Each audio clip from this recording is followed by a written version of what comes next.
안녕하세요. 닥통 네이버 지식인 상담의 신홍범입니다.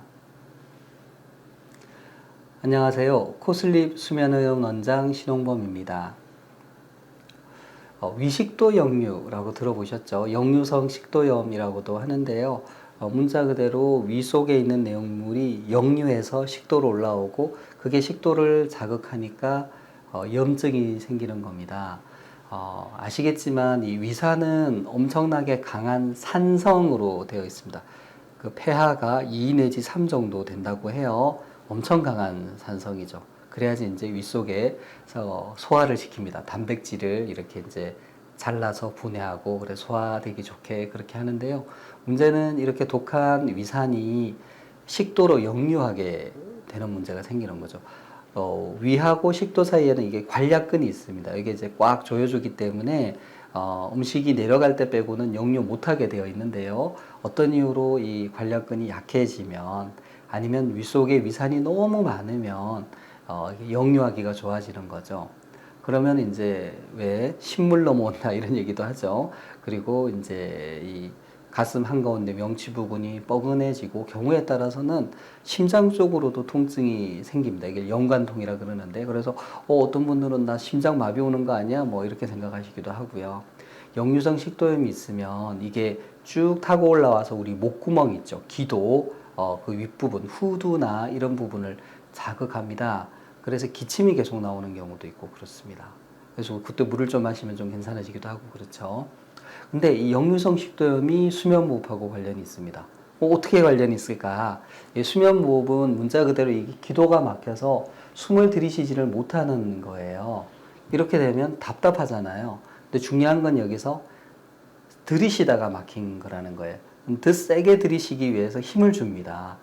그때 복압이 올라가요. 더 세게 들이쉬려고 횡격막을 아래로 잡아당기는 식으로 작용을 하거든요. 그때 복압이 올라갑니다. 마치 자고 있는데 누가 내 배를 타고 누르는 거하고 똑같아요. 그때 위장을 눌러버리면 위산이 역류하게 되는 거죠. 복압이 올라가니까. 즉 복압이 올라가는 조건은 위식도 역류가 생기기 쉽습니다. 근데 우리가 잠을 자고 있을 때는 누워서 자고 있잖아요. 그러니까 더더군다나 우리가 앉아 있을 때나 서 있을 때와 달리 위와 식도가 같은 레벨에 있죠. 그러니까 역류하기가 훨씬 좋아집니다. 역류성 식도염이 있으면 당연히 이제 불편하고요. 자고 일어나서 뭔가 속이 좀 불편한 느낌, 식도가 불편한 느낌 이런 것도 느낄 수 있고 또 이게 이제 입안까지 위산이 또 올라오면 입 냄새가 좀 많이 심해지는 그런 문제도 있습니다.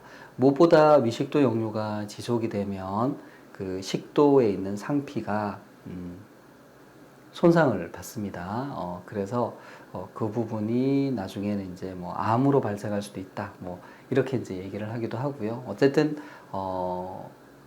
위식도 역류가 있으면 당사자는 상당히 고통스럽고 그로 인해서 이제 다른 질환도 생길 수 있습니다. 이런 위식도 역류를 이제 유발하는 원인 중에 하나가 수면무호흡증이다 이렇게 되고요. 근데 수면무호흡이 없는 분들도 위식도 역류는 있어요.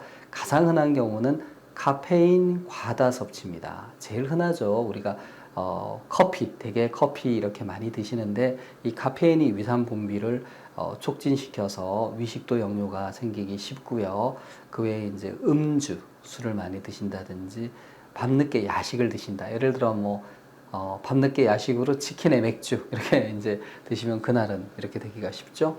그 다음에 이제 좀 맵고 자극적인 음식, 기름진 음식 이런 거 드시면은 특히 밤에 드시면은 이제 드시고 나서 얼마 안 돼서 누우니까요. 위식도 역류가 생기기 쉽습니다. 그래서 그런 음식들, 특히 야식 자제하시는 게 필요합니다.